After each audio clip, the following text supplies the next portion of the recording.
दोस्तों welcome to Raghukul academy. आज के इस लेक्चर में जो हमारा प्रीवियस सीरीज चल रहा था कि किस तरीके से हमारा टारगेट है 90 out of 90 in serial mains में पाने का, तो उस सीरीज को हम लोग कंटिन्यू कर रहे हैं। कुछ टेक्निकल इशू के कारण मैं बीच में वीडियोस नहीं छोड़ पा रहा था, लेकिन अब से ये चलेगा। ओके, तो आप जितने भी क्वेश्चंस हैं उनको जल्दी से जल्दी एग्जाम पॉइंट ऑफ व्यू से सॉल्व करने की कोशिश करिएगा। पहले पॉज करिएगा, खुद से सॉल्व करिएगा, फिर मेरा ये सॉल्यूशन देखिएगा।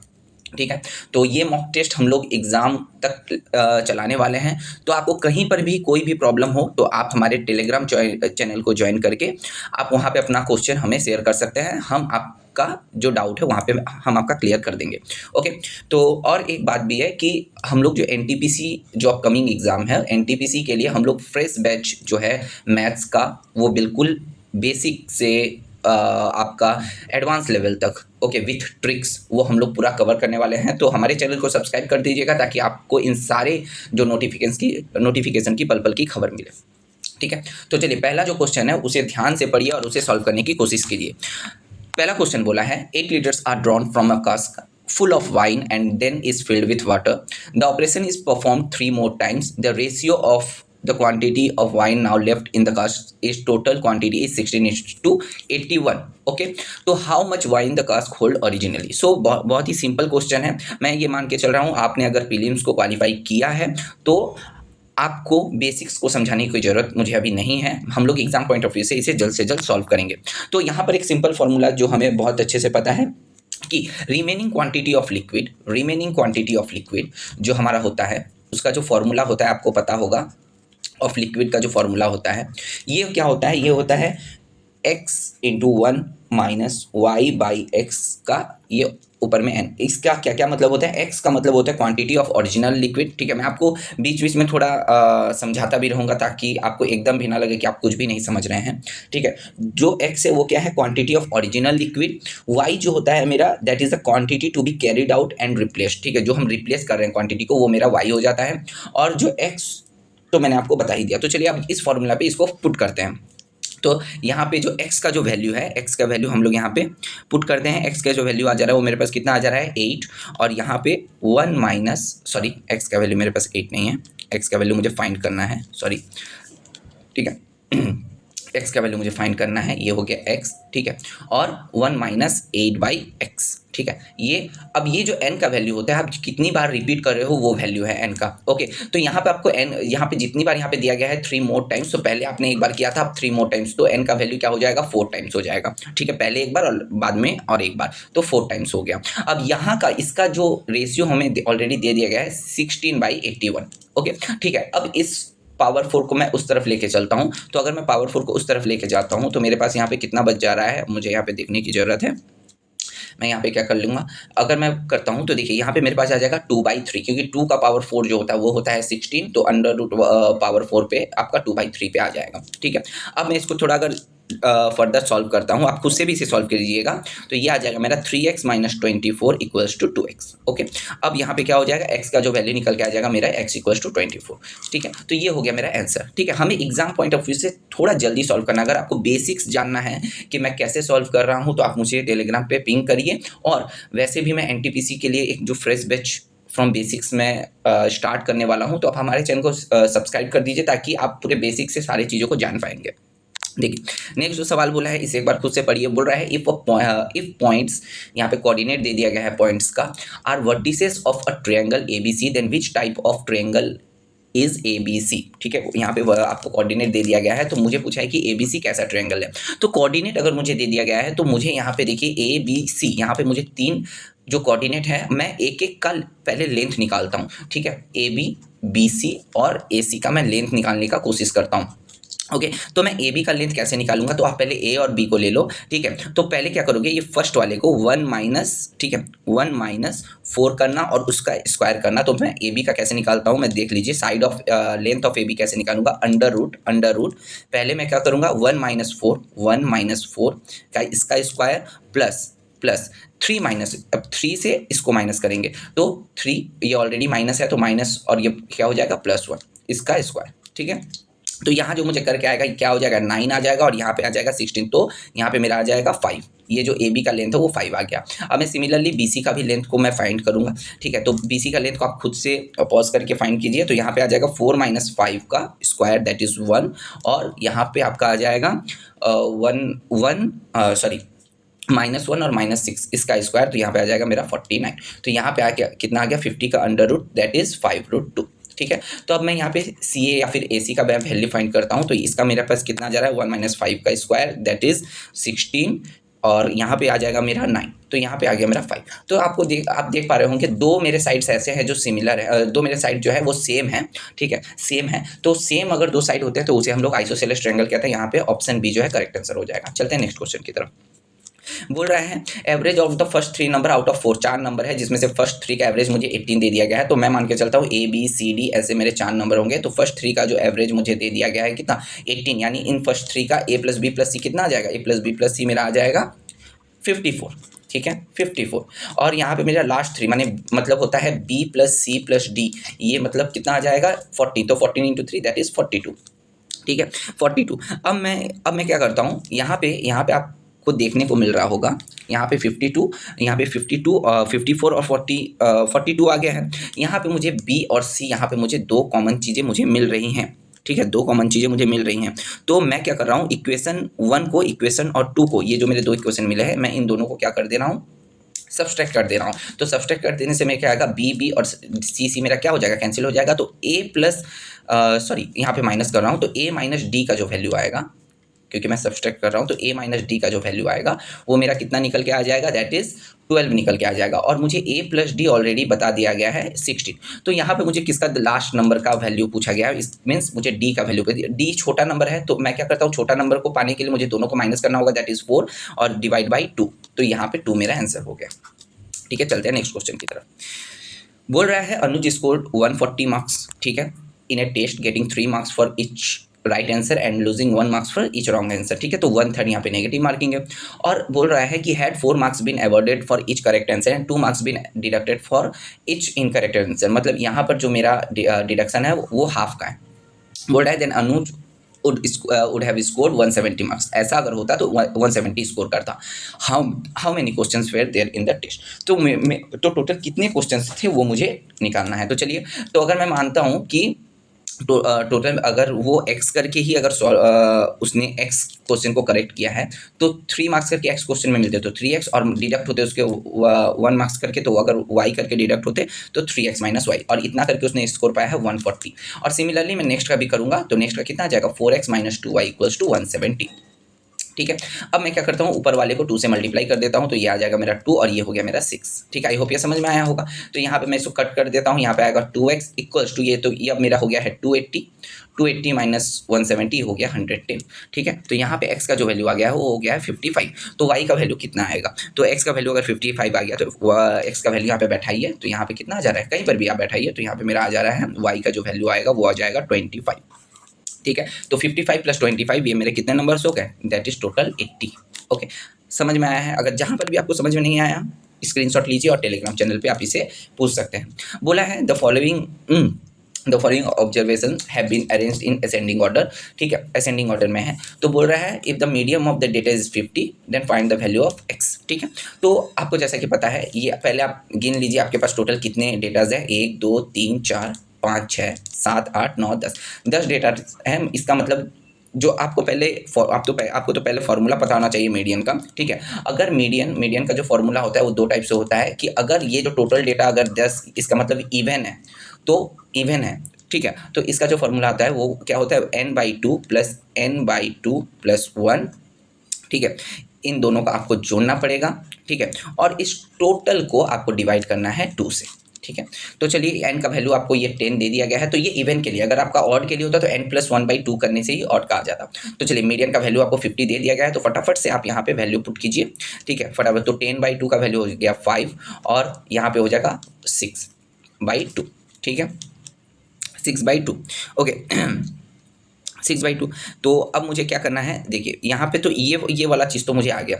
अब मुझे क्या करना है, मुझे यहाँ पे x + x/2 का मुझे वैल्यू फाइंड करना था। तो मैं यहाँ पे क्या करूँगा कि x plus x by two का वैल्यू फाइंड करने के लिए मुझे क्या करना है, तो x में ये मेरा फिफ्थ टर्म है और ये मेरा सिक्स टर्म है, ठीक है। फिफ्थ यहाँ पे जो आपका 5 प्लस 6/2 आया, ये हो गया फिफ्थ टर्म, ये हो गया सिक्स टर्म, ठीक है। तो फिफ्थ टर्म में क्या क्या है, x है, और प्लस सिक्स टर्म में क्या है, ये सिक्स टर्म में क्या है, देखिए ये आपका x प्लस 2 है और डिवाइड बाई 2, ठीक है। तो अब इसे अगर हम थोड़ा सा सॉल्व करते हैं तो मेरा यहाँ पे कितना आ रहा है, 100 इक्वल्स टू 2x प्लस 2, इसका मतलब ये 98/2, 98/2 कितना हो गया, 49 आपका आंसर हो गया। चलिए चलते हैं नेक्स्ट क्वेश्चन की तरफ।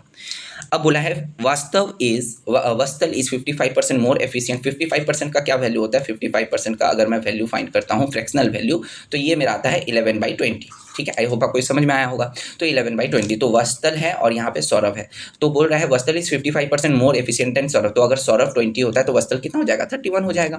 तो ये उनका एफिशिएंसी है, तो टाइम का रेशियो कितना हो जाएगा, ठीक इसके ऑपोजिट, दैट इज 20 और ये 31। तो यहाँ पे बोल रहा है कि सौरभ टेक्स 33 डेज मोर। तो यहाँ पे आप देखिए सौरभ कितना इससे ज़्यादा ले रहा है वास्तल से, अगर मैं टाइम के रिस्पेक्ट में तो 11 ज़्यादा ले रहा है, लेकिन अकॉर्डिंग टू क्वेश्चन बोल रहा है 33 मोर ले रहा है। तो ये 33, इसका मतलब ये इसके 3 गुना है, तो ये भी 31 ना होके इसके 3 गुना, मतलब 93, और ये भी 20 ना होके 3 गुना यानी 60 हो जाएगा, ठीक है। आई होप ये आपको समझ में आया होगा। अब मुझे बोल रहा है अगर सौरभ उस काम को अकेला करता तो कितने दिन में करता। तो पहले टोटल वर्क हम कैसे फाइंड करते हैं, 93 और 60 का एलसीएम, 93 और 60 का एलसीएम मैं डायरेक्ट ऐसे लिख देता हूँ 90 मैं इसको डायरेक्ट ऐसे लिख देता हूँ 93 इंटू 60, ठीक है।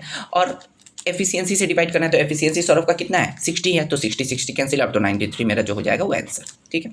आई होप समझ में आया होगा, बड़ा ही इजी क्वेश्चन था। नेक्स्ट क्वेश्चन बोला है ABCD क्या है, मेरे पास एक साइक्लिक क्वाड्रिलेटरल है, तो चलिए मैं एक साइक्लिक क्वाड्रिलेटरल को पहले ड्रॉ करने की कोशिश करता हूँ। ओके, तो ये मेरा हो गया, अगर थोड़ा सा गलत भी हो गया होगा तो माफ़ करिएगा। मैंने ड्रॉ कर दिया और मुझे सबके यहाँ पे ABCD मुझे यहाँ पे ये कर दिया। AB का मुझे वैल्यू दे दिया गया है 21, BC का मुझे वैल्यू दे दिया गया है 16.8, CD का मुझे वैल्यू दे दिया गया है 14, और मुझे बोल रहा है AB और AC जो है वो बाइसेक्ट कर रहा है BD को, ठीक है। तो इसका मतलब ये तो 90 डिग्री हो गया अगर बाइसेक्ट कर रहा है, तो then the length of the AD is, तो AD का मुझे वैल्यू फाइंड करना। बड़ा ही सिंपल सा क्वेश्चन है, यहाँ पे आप छोटा सा ही एक कॉन्सेप्ट लगा सकते हो। बाइसेक्ट का जो कॉन्सेप्ट है दैट इज 21 इंटू ये जो 21 इंटू 16.8, ठीक है, that is equals to 14 into AD, 14 into AD, बस आप इसे फाइंड कर दो। तो 7 2 7 3, ठीक है। अब यहाँ से आप काट कुट के करोगे 2 8 से, तो यहाँ पे आपका कितना आ जाएगा 8.4, तो 3 चौका 12 मीन्स आपका कितना आ रहा है 25.2 आपका आंसर आ जा रहा है। चलिए नेक्स्ट क्वेश्चन पे चलते हैं। बोला है let x be the list number which when divided by 15 18 20 27 the remainder in each case is 10। तो पहले तो मुझे इन सब का पहले एलसीएम ले लेना है। तो इन सब का मैं अगर 15 18 20 और 27 का अगर एलसीएम लूँ तो मेरा कितना आ जाएगा, देखिए यहाँ पे 5 3 है, यहाँ पे 6 3 और यहाँ पे 4, तो यहाँ पे आपका करीब करीब यहाँ पे आपका आ जा रहा है 180 इंटू 3 दैट इज़ 540 आपका एलसीएम आ जाएगा, ठीक है। बोल रहा है अब 540 आपका एलसीएम है, तो ये सबसे लिस्ट नंबर है, लेकिन नंबर तो एक्चुअली में से कोई बड़ा होगा, तो जो बड़ा नंबर भी 540 के मल्टीपल में ही होगा, और क्या मल्टीपल जाएगा वो कैसे मैं मल्टीप्लाई कर देता हूँ। बोल रहा है the remainder in each case is 10, तो 10 रिमाइंडर पाने के लिए मुझे 10 जोड़ना होगा। बोल रहा है x is the multiple of 31। अब जो मेरा ये आया है, ये जो मेरा x निकल के आया है, ये क्या होगा, ये मेरा 31 का मल्टीपल होगा। तो 31 का मल्टीपल अगर होगा, इसका मतलब ये जो मेरा निकल गया है, ये जो मेरा निकल के आया है, ये किससे डिविजिबल है, ये मेरा 31 से डिविजिबल है। What is the least number should be added to x। तो पहले मैं क्या करता हूँ, पहले मुझे x का जो वैल्यू मुझे फाइंड करना है, ठीक है। तो सॉरी मुझे k का पहले वैल्यू फाइंड करना होगा। तो चलिए अगर मैं इसको देखता हूँ तो यहाँ से ये कितने टाइम में जाएगा, पहले देख लीजिए। यहाँ पे 540 है, तो 540 है तो ये आपका हो जाएगा 31 इंटू 17, ठीक है, 17 टाइम जाएगा, और 13 मेरा क्या होगा, मेरा रिमाइंडर बच जाएगा। तो ये हो गया 31 17 के, और प्लस जो 13 मेरा रिमाइंडर बच जाएगा प्लस 10, ठीक है। आई होप ये आपको समझ में आएगा। अब इसको मैं डिवाइड करूँगा 31 से, ठीक है। अब देखिए ये वाला जो पोर्शन है, ये तो 31 से कम्प्लीटली डिविजिबल है, क्योंकि 31 के मल्टीपल में। अब इस पोर्शन में देखता हूँ कि 31k प्लस 10, k का वैल्यू मैं क्या पुट करूँ कि ये 31 से डिवाइड चला जाए। तो 1 से मैं पुट करके देखता हूँ। अगर मैं 1 पुट करता हूँ तो 23 आता है, तो जाएगा नहीं। 2 पुट करता हूँ तब भी नहीं जाएगा, 3 में भी नहीं जाएगा। अगर 4 पुट करता हूँ 13 चौका 52 प्लस 10 62, तो अगर मैं 4 पुट करता हूँ तो 62, जो कि 31 से कम्प्लीटली डिविजिबल है। टू टाइप से, ठीक है। तो जो मेरा के का वैल्यू वो कितना हो जाएगा, के का वैल्यू मेरा आ जाएगा 4। तो 540k प्लस 10 में आप के का वैल्यू 4 पुट कर दीजिए, ठीक है। तो यहाँ पे के का वैल्यू अगर मैं 4 पुट करता हूँ तो कितना आता है 2160, और यहाँ पे प्लस 10 तो 2170 ये मेरा आ गया के का वैल्यू। अब इसको अब मुझे बताइए कि मैं इसमें कितना जोड़ूं कि ये मेरा क्या हो जाए, ये मेरा एक परफेक्ट स्क्वायर पे आ जाए। तो इसके आसपास मुझे क्या दिखाई दे रहा है, इसके आसपास अगर आपको 47 का स्क्वायर अगर आपको पता होगा दैट इज 2209, तो ये इसके 2209, तो ये इसके आसपास का है। तो कितना मैं ऐड करूँ तो ये 2209 पे आएगा, दैट इज 39। अगर मैं इसमें ऐड कर दूँ तो 2209 पे ही आ जाएगा, ठीक है। आई होप ये आपको समझ में आया होगा। चलते हैं नेक्स्ट क्वेश्चन की तरफ। नेक्स्ट क्वेश्चन बोला है, देखिए बड़ा ही लाजवाब क्वेश्चन है, ठीक है। इसको दो तरीके से सॉल्व करेंगे। आप लोग को दिखता होगा बहुत लोग बहुत बड़े बड़े क्वेश्चन मतलब इसको तरीके से सॉल्व करें, लेकिन मैं आपको बड़ा सिंपल सा तरीका बताता हूँ। यहाँ पे जो 120 है तीनों को मल्टीप्लाई करके मैं पहले ऐसा कुछ नंबर फाइंड करता हूँ। पहले दो ही नंबर का मल्टीप्लिकेशन देखता हूँ जिसको देख के मेरा 120 आ जाए। तो मैं देखता हूँ कि 15 इंटू 8 एक 120 आता है और 20 इंटू 6 मेरा 120 आता है, ठीक है।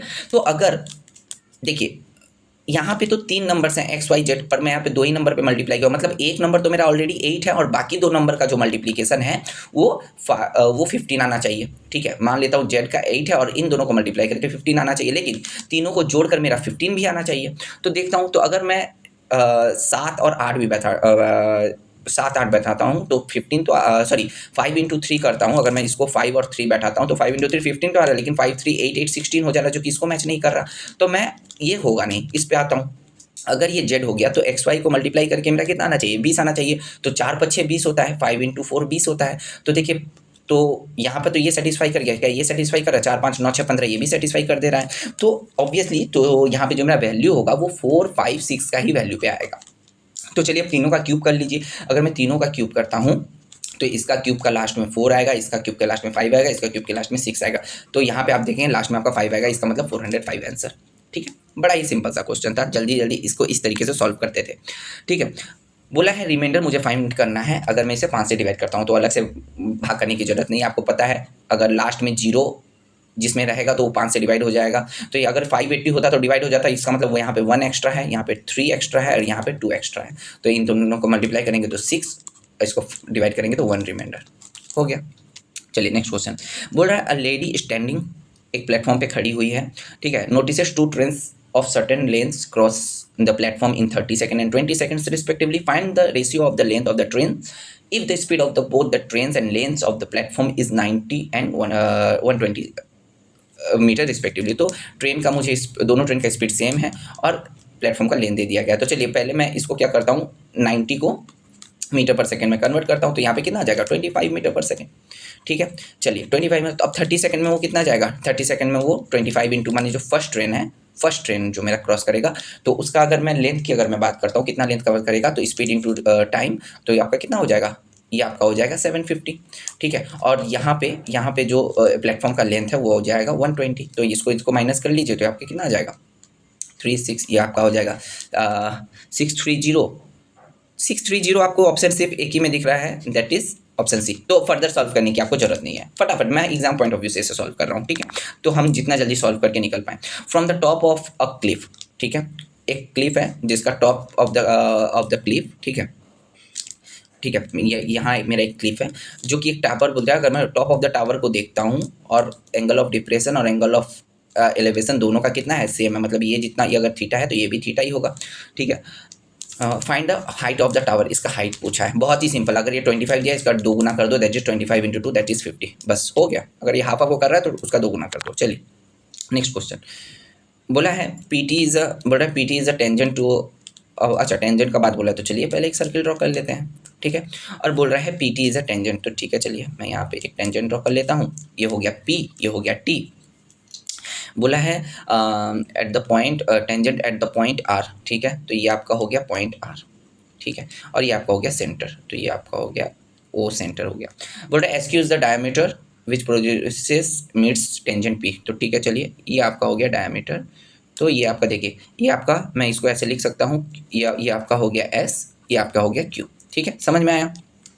और आपका एक ठीक है। अब आपको क्या बोल रहा है if angle S P T, ठीक है, ये एंगल मुझे बोल दिया गया है दैट इज़ 32 डिग्री, ठीक है 32 डिग्री मुझे बता देते, बोल रहे then what will be Q R P, Q R P मुझे इस एंगल को जानना है, इस एंगल को मुझे बताना है। ठीक है, तो ये बहुत ही सिंपल है। जब भी आपको ऐसा एंगल पूछे ऐसा डायग्राम पे, तो आपको क्या करना है, कुछ नहीं, बस 90 माइनस ये जो बाहर का एंगल दिया है 32, इसको डिवाइडेड बाई 2 कर दीजिए। तो 90 माइनस 32 कितना होता है, दैट इज 58, 58 बाई 2, 58 बाई 2 बताइए, दैट इज 29 आपका हो गया आंसर।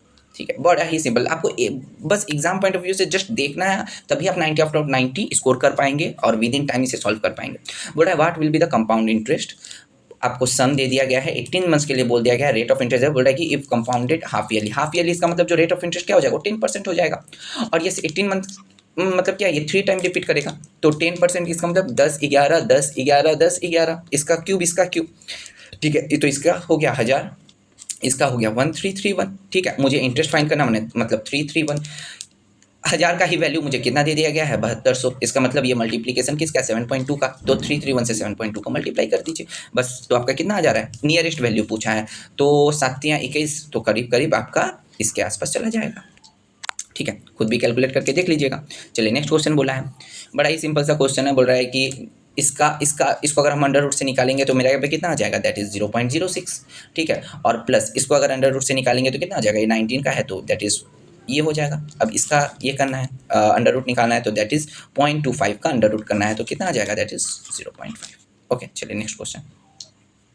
बस सवाल देखना है और झट से सॉल्व करके आगे बढ़ना है। ठीक है, यही हमारा टारगेट रहना चाहिए।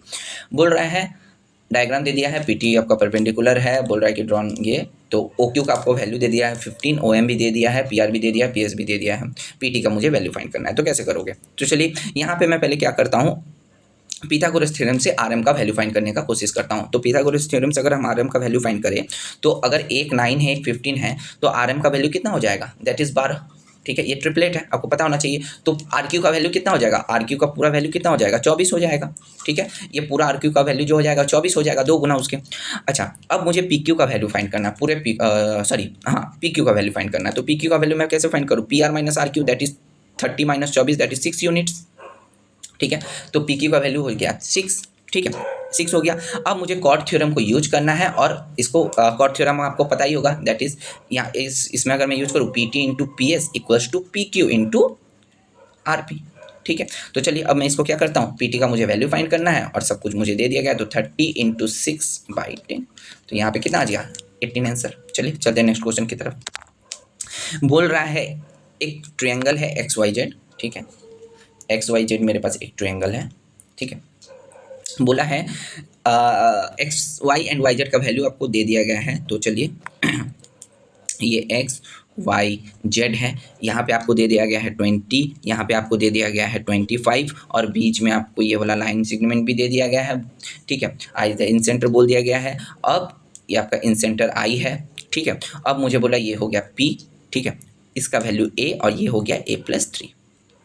ठीक है, तो मुझे X I is to I P find करना है, तो बड़ा ही सिंपल सा है। तो मुझे पहले देख लीजिए, यहाँ पे मुझे क्या देखने को मिल रहा है, बाइसेक्टर। ठीक है, बाइसेक्टर आपको सब कुछ पता चलेगा, तो Y P is to P Z. ठीक है, क्या देखने को मिल रहा है, equals to X Y is to X Z. ठीक है, चलिए अब यहाँ पे बैठाइए ए इज टू a+3। ठीक है, ए इज टू a+3, और यहाँ पे 20 इज टू 25। ठीक है, तो यहाँ पे अगर मैं इसको सॉल्व करता हूँ तो मेरा कितना निकल के आ रहा है, 5a इक्वल्स टू 4a + 12, तो ए का वैल्यू जो आ जाएगा वो हो गया 12। ठीक है, अब देखिए, तो वाई जेड का जो वैल्यू आ गया वो कितना आ जाएगा, वाई जेड का जो वैल्यू मुझे फाइंड करना है, तो a+a+3 मतलब इन दोनों का जोड़ के तभी ये पूरा वाई जेड निकलेगा मेरा। ठीक है, तो इन सबको मैं अगर जोड़ता हूँ तो यहाँ आ जा रहा है मेरा 27, अगर ए का वैल्यू पुट करता हूँ। तो अब एक्स आई और आई पी का मुझे रेशियो फाइंड करना है, तो क्या करोगे, तो 20 + 25 इज टू, ये हो गया 27, तो यहाँ पे कितना 45 is to 27, 45 is to 5 is to 3 मेरा हो गया आंसर। चलिए नेक्स्ट क्वेश्चन पे, जहाँ पर भी आपको समझ में ना आए टेलीग्राम पे आप मुझे पिंग कर सकते हैं। बोल रहा है 5 times the present age of Vaishnavi is 18 years more than the 7 times the present age of ये। ठीक है, तो चलिए अब हम लोग करते हैं इसको, 5 टाइम्स वैष्णवी का 5 टाइम्स कितना है, सूरज का 7 टाइम्स से 18 ज़्यादा है। ठीक है, और यहाँ पे आपको क्या बोल दिया है, 8 टाइम्स ऑफ सूरज, ये क्या बोलते हैं 5 टाइम वैष्णवी से 17 कम है। ठीक है, तो मैं इसको थोड़ा सा अगर सजा के लिखूँ, फिर से मैं इसको उस तरफ भेज दूँ, 5 को इस तरफ भेज दूँ, तो यहाँ पे मेरा कुछ ऐसे देखने को मिलेगा। ठीक है, 5 5v इक्वल्स टू, एक काम करता हूँ, मैं क्या करता हूँ इसको थोड़ा सा मैं अगर इसको सजा के लिखूँ, मैं किसी एक चीज़ को मैं किसी एक चीज़ को उस तरफ लेके जा रहा हूँ। तो यहाँ पे मैं क्या लेके जा रहा हूँ, ठीक है। तो 8s प्लस 17, ठीक है। तो यहाँ पे हो जाएगा 5v equals to 8s plus 17, ठीक है। मैं इस 17 को उस तरफ लेके चला गया, तो मैं इसको मिटा देता हूँ। चलिए अब फटाफट से इसको सॉल्व कर लेते हैं। अब कुछ भी नहीं है तो 5 मेरा यहाँ पे क्या हो गया, कैंसिल आउट हो गया। और यहाँ पे मेरा कितना आ गया, ये माइनस करूँगा तो यहाँ पे 1, और यहाँ पर भी आपका s, तो s का वैल्यू आपका हो गया 1। तो अगर s का वैल्यू 1 है तो v का वैल्यू कितना हो जाएगा, 1 पुट करिए तो यहाँ पे आपका v का वैल्यू आ जाएगा कितना, s का वैल्यू 1 है, ठीक है। 18 मतलब 5 आ जाएगा। तो देखिए, तो दोनों का सम बोला है तो 5 1 6, ये हो गया आपका आंसर, ठीक है। बहुत ही जल्दी से हम लोग इसे सॉल्व कर लिए। अच्छा, बड़ा ही अच्छा सा सवाल है ये आपका। 90 माइनस थीटा का जो फॉर्मूला है उससे आपका सॉल्व हो जाएगा, ठीक है। हम लोग पहले देखते हैं कि इसका कौन कौन सा एंगल मिला के मेरा 90 हो रहा है, उन सबको एक साथ ला दीजिए। 63 27 ये मेरा 90 हो रहा है, 35 और यहाँ पे 55 ये मेरा 90 हो रहा है। तो मैं इनको एक साथ अगर मैं ला दूँ तो यहाँ पे मेरा आ जाएगा cos 63, ठीक है। मैं इतना आपको एग्जाम में लिखने की जरूरत नहीं है। आप क्या करो, जो भी आपका मिलकर 90 बना रहा है, आप उन सबको एक जगह पे ला दो, ठीक है। मतलब इसके बाद आप क्या लिखो, ये वाला लिखो, उसके बाद इसके बाद ये वाला लिखो, और इन दोनों को लास्ट में छोड़ दो, और इसको भी लास्ट में छोड़ दो, ठीक है। तो ऐसा करने से आपको क्या मिलेगा, ऐसा करने से क्या मिलेगा, आपको यहाँ पे दिख रहा होगा साइन, ये वाला जो चीज़ है इसको मैं किस तरीके से लिख सकता हूँ, इसको मैं इस तरीके से लिखा हूँ, cos 90 degree minus 27 minus theta, ठीक है। तो मैं इसको इस तरीके से लिख सकता हूँ 90 माइनस थीटा के रूप में। तो ये मेरा क्या आ जाएगा, ये आ जाएगा मेरा कॉस, ये मेरा आ जाएगा कॉस 63 डिग्री, ठीक है। तो ये तो इसके पहले माइनस लगा हुआ है तो ये माइनस हो जाएगा, तो ये और ये मेरा कैंसिल हो जाएगा। सिमिलरली ये और ये भी मेरा क्या हो जाएगा, कैंसिल आउट हो जाएगा।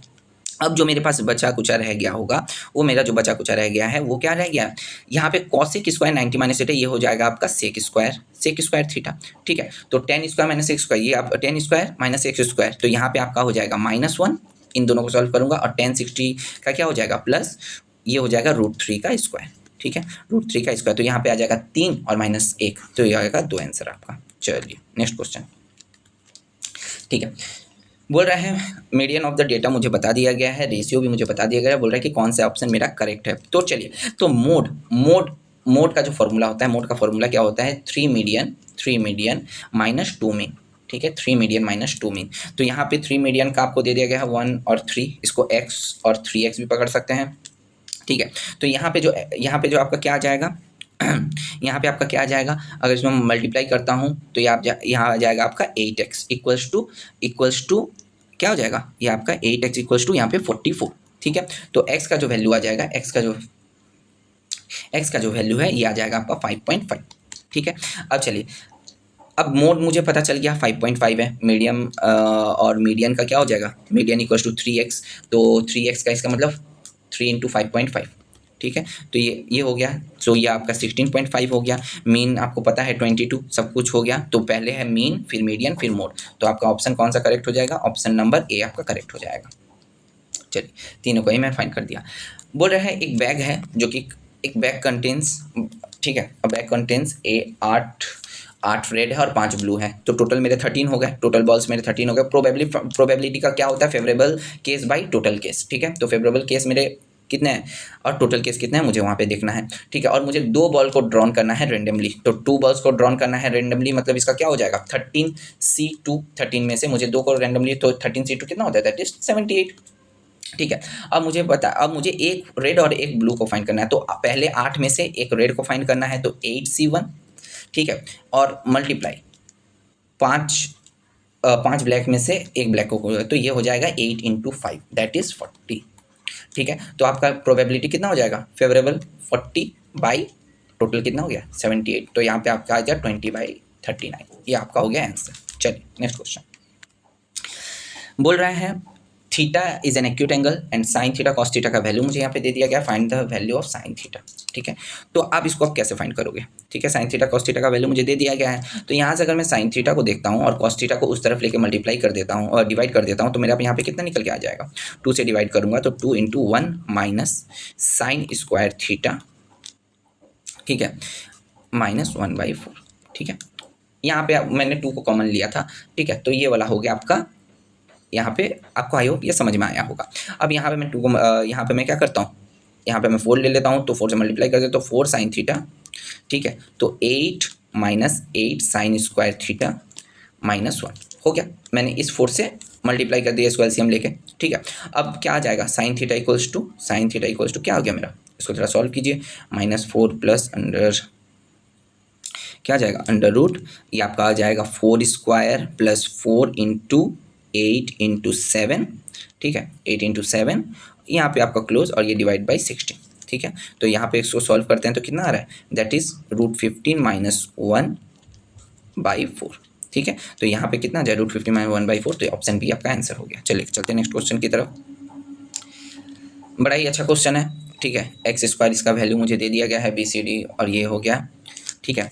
बोल रहा find the value of CND का मुझे वैल्यू फाइंड करना है। तो CND का वैल्यू फाइंड कैसे कर सकते हो आप, इसको सिंपल एक शॉर्ट से कर सकते हो, a minus b whole cube का फॉर्मूला जो अगर आपको पता है, a³ माइनस 3ab और a माइनस बी क्यूब, ये अगर आपको पता है तो आप इसे इजीली सॉल्व कर सकते हो, ठीक है, ठीक है। उससे पहले आप क्या करोगे, उससे पहले आपको अगर ये पता है कि जो हम यहाँ पे यूज करेंगे ax plus b equals to क्या होता है, c होता है, और क्या होता है अगर मैं यहाँ पे 2x plus 1 equals to 3 put करता हूँ, तो यहाँ पे a का वैल्यू 2, b का वैल्यू 1, c का वैल्यू 3, ठीक है। तो इस तरीके से मैं यहाँ पे लिख सकता हूँ, और ये पहले जैसा बोला है x square equals to b minus ax है, ठीक है।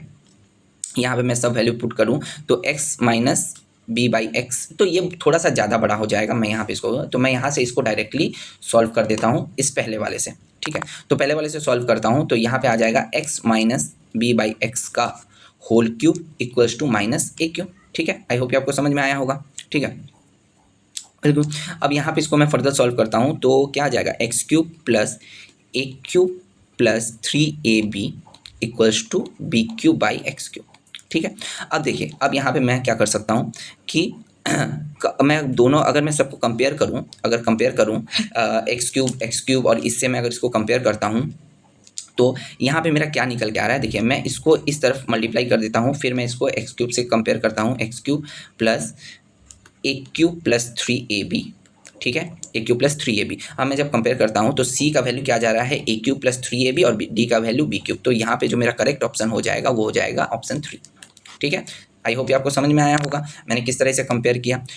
बड़ा ही अच्छा सवाल है, बोल रहे डायगोनल ऑफ ए स्क्वायर मुझे बोल दिया गया है 12√2, और यहाँ पे इक्विलेटरल ट्रायंगल, तो डायगोनल ऑफ स्क्वायर क्या होता है, दैट इज a√2, तो यहाँ पर साइड का वैल्यू क्या आ जाएगा, और यहाँ पे आपको 12√2 दे दिया गया है, तो यहाँ पे साइड क्या हो जाएगा 12, तो 12 साइड हो गया, तो पेरीमीटर कितना हो जाएगा, तो perimeter 12 into 4, that is square का पेरीमीटर कितना आ गया मेरा 48। और सिमिलरली मैं इक्विलेटरल ट्रायंगल की बात करता हूँ, तो इसका मुझे एरिया बता दिया गया, तो एरिया क्या होता है, √3 a² बाई 4, यही होता है मेरा, ठीक है। अब चलिए यहाँ पे 64√3 दे दिया गया है, तो इसको मैं कैंसिल करता हूँ, और a का वैल्यू कितना आ जाएगा, यहाँ से अगर अंडर रूट लेता हूँ तो 8, और इसका भी अंडर रूट लेता हूँ तो 2, इसका मतलब ये आ गया मेरा 16, तो a का वैल्यू आ गया 16, मतलब एक साइड का वैल्यू 16, तो ट्रायंगल का पेरीमीटर कितना हो जाएगा 48 हो जाएगा, तो पहला वाला ऑप्शन मेरा करेक्ट है। दूसरा ऑप्शन क्या बोल रहा है, क्या 4 times of area of square is equal to √3, तो देख लेता हूँ भाई डिवाइड करके, तो 144, अगर ये 12 है तो एरिया उसका 144 आ जाएगा, और इसका एरिया तो ऑलरेडी दे दिया गया है 64√3, तो इसको मैं काट कूट के देख लेता हूँ, तो यहाँ पे मेरा कितना आ जा रहा है, तो अगर मैं काटाकुटी करता हूँ तो ये आ जा रहा है मेरा इसके साथ यहाँ पे 4, यहाँ पे 3√3, तो ये मेरा ऑब्वियसली यहाँ पे मैच कर रहा है कि 3√3 के बराबर है, तो यहाँ पे मेरा बोथ ऑप्शन A एंड 2 मेरा करेक्ट हो गया। चलिए चलते हैं नेक्स्ट क्वेश्चन में। बोल रहे हैं इन्हें ट्रायंगल ABC पॉइंट D आपको बता दिया गया। चलिए तो एक ट्रायंगल आपको मैं ड्रॉ कर देता हूँ। एक ट्रायंगल मुझे बता दिया गया है ABC, जहाँ पे A, B और C मुझे दे दिया गया है। यहाँ पे बोल दिया गया है जो DE है वो आपका ड्रॉ कर लिया गया है, और ये आपका इस तरीके से मीट हो रहा है, ठीक है। चलिए ये हो गया आपका O।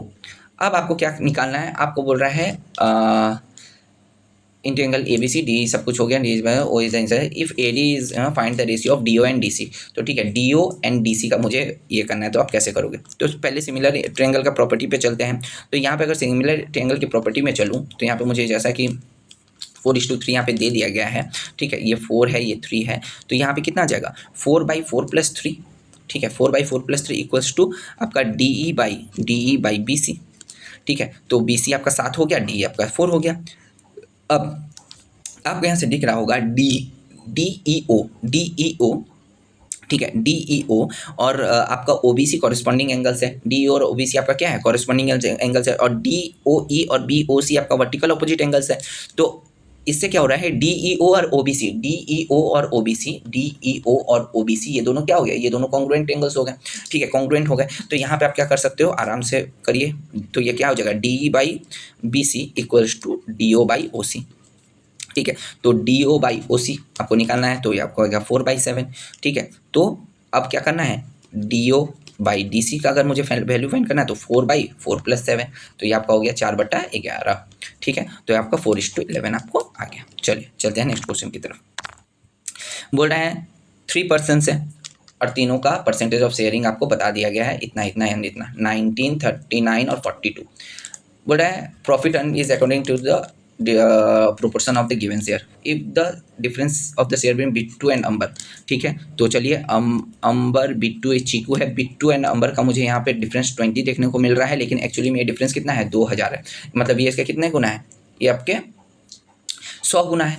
तो ये भी अब आपको चीकू का पूछा है, तो चीकू का भी 42 ना होकर उसका 100 गुना, दैट इज 4200। बड़ा ही सिंपल क्वेश्चन था। बोल रहा है अच्छा क्वेश्चन है, ठीक है। तो चलिए अब इसको आप कैसे सॉल्व करोगे, इसको सॉल्व करने का एक अच्छा तरीका मैं आपको बता दे रहा हूँ।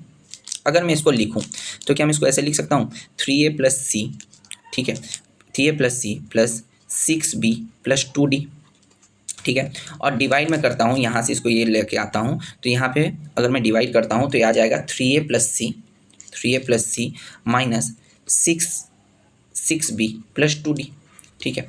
ये हो गया इसे डिवाइड। अब यहाँ पे मैं क्या कर सकता हूँ, 3A - C, सॉरी यहाँ पर सही से लिखा ही नहीं हुआ, ठीक है, 3A - C, तो ये आपका क्या हो जाएगा, 3A - C + 6B - 2D, ठीक है। अब इसको डिवाइड कर देता हूँ मैं किससे, 3A - C, मैं इसको थोड़ा सजा के लिख दिया, ठीक है, -C, 3A - C -6B - 2D, ठीक है। ये भी D है, ये भी D है, ठीक है। चलिए अब आपको यहाँ पे नहीं लग रहा है कि A + B A - B अगर मैं ऐसे कर दूँ तो मल्टीप्लाई में आ जाएगा, तो यहाँ पे आपका क्या आ जाएगा, थोड़ा इसको आप सही से सॉल्व करें तो देखिए, तो ये आ जाएगा 3A/C = 6B/2D। आप इसे खुद से एक बार सॉल्व कीजिए, देखिए आपका आ रहा है कि नहीं, ठीक है। आपको एग्जाम में थोड़ा जल्दी ही इसे सॉल्व करना पड़ेगा। तो आपको यहाँ पे देखने को मिल जा रहा होगा 3 दूनी ये हो गया आपका, यहाँ पे जाएगा तो 6 आ जाएगा, 6 आपका कैंसिल हो जाएगा। तो यहाँ पे आपका क्या देखने को मिल रहा है, AD = BC आपका क्या हो गया आंसर, ऑप्शन सी आपका आंसर। चलिए चलते हैं नेक्स्ट क्वेश्चन की तरफ, ठीक है। जहाँ पर भी आपको समझ में आया आप हमें पूछिएगा। बोल रहा है कि एक डीलर है जो कि इतने रुपए में क्या कर रहा है, 16% डिस्काउंट में आपका बेच रहा है। 60% डिस्काउंट देके आपको कितने, 4/20/16% डिस्काउंट दिया, मतलब 84, ठीक है। जो भी आपका आएगा ये आपका क्या हो गया ये आपका क्या हो गया, ये आपका कितना आएगा देख लीजिए, ये आपका आएगा अगर आप इसको काटते हैं, ठीक है, आप इसको कैलकुलेट कीजिए कितना आ रहा है, देखिए 4 ये आपका हो गया 403.2, ठीक है। और यहाँ पे अगर मैं इसको काटता हूँ तो ये आ गया 4.8, मतलब और मल्टीप्लाई 100, तो ये आपका आ जाएगा 480, ठीक है। 480 आपका था। अब ये आपका क्या था, मार्क प्राइस था। अब इसको अब वो मार्क प्राइस में बेच रहा है तो उसको 128 का लाभ हो रहा है, तो इसको 128 में डिवाइड कर दीजिए, तो आपका कितना आ जाएगा, तो ये आपका 375 है आपका आंसर, ठीक है। चलिए चलते नेक्स्ट क्वेश्चन की तरफ। क्या बोल रहा है देखिए, एक मोटर बोट है जो कि डाउन स्ट्रीम में 5 घंटा में जाता है और अप स्ट्रीम में 6 घंटा में रिटर्न करता है। स्ट्रीम का बोल दिया है, तो बड़ा ही सिंपल सा क्वेश्चन है। आपको क्या पता है, डिस्टेंस तो दोनों ही तरफ का सेम है, तो डिस्टेंस का फॉर्मूला क्या होता है, स्पीड इनटू टाइम। तो स्पीड अगर डाउन स्ट्रीम का कितना होता है, तो x + y x - y, down stream up stream, तो x प्लस अप स्ट्रीम का डाउन स्ट्रीम का वैल्यू दे दिया गया है, इसके साथ टाइम को मल्टीप्लाई कर दीजिए और जाने का भी आपको टाइम दे दिया गया है। बस अब क्या ही है, तो 5x + 20 और यहाँ पे 6x - 24, तो आपका कितना आ जाएगा, तो आप यहाँ पे कितना आ जाएगा बताइए, 5x + 20 और यहाँ पे 6x - 24, तो x का वैल्यू आ जाएगा 44 आंसर। चलिए इसको बड़ा ही इजी होगा, आप इसे मोमो में ही सॉल्व कर सकते थे। चलिए लास्ट क्वेश्चन बोल रहा है the whole surface area of the pyramid आपको बता दिया गया है 260 है, ठीक है। पिरामिड आपका बता दिया गया 260 है and area of the base 120 है, तो area of the each lateral surface 20 है, तो find the number of lateral surfaces, ठीक है, कैसे फाइंड करोगे? टोटल सरफेस एरिया का क्या होता है? टोटल सरफेस एरिया का पिरामिड के लिए क्या होता है? That is lateral surface area plus area of the base. Area of the base आपको फॉर्मूला याद रहना चाहिए, ठीक है। तो चलिए, आपका यहाँ पे ये हो गया 260 और यहाँ पे आपका LSA आपका नहीं दिया गया है और आपका बता दिया गया है 120, ठीक है। अब चलिए, यहाँ पे L का वैल्यू कितना आ जाएगा? 140 आ गया, ठीक है। लेटरल सरफेस एरिया 140 आ गया। एरिया ऑफ ईच लेटरल बता दिया है 20, तो बताइए नंबर ऑफ लेटरल कितना हो गया? 140/20 दैट इज 7, ठीक है। बड़ा इजी क्वेश्चन था। तो आई होप दोस्तों आपको ये पता लग गया होगा कि आपको एग्जाम में कितना जल्दी इसे सॉल्व करना है, कितना स्पीड आपको रखना होगा, ठीक है। अगर वीडियो अच्छा लगा है तो इसे लाइक कीजिए, शेयर कीजिए, अपने सब्सक्राइब कीजिए। और दोस्तों, जैसा कि NTPC का मैं बेसिक से शुरू करने वाला हूं और मैं इसी तरीके से जल्दी किस तरीके से सॉल्व करेंगे उस एडवांस लेवल तक आपको लेके जाऊंगा, तब आपको पूरी चीज़ें क्लियर हो जाएंगी। तो दोस्तों, पल पल की खबर के लिए हमारे चैनल को सब्सक्राइब करके रखिएगा। आज के लिए बस इतना ही। Thank you very much.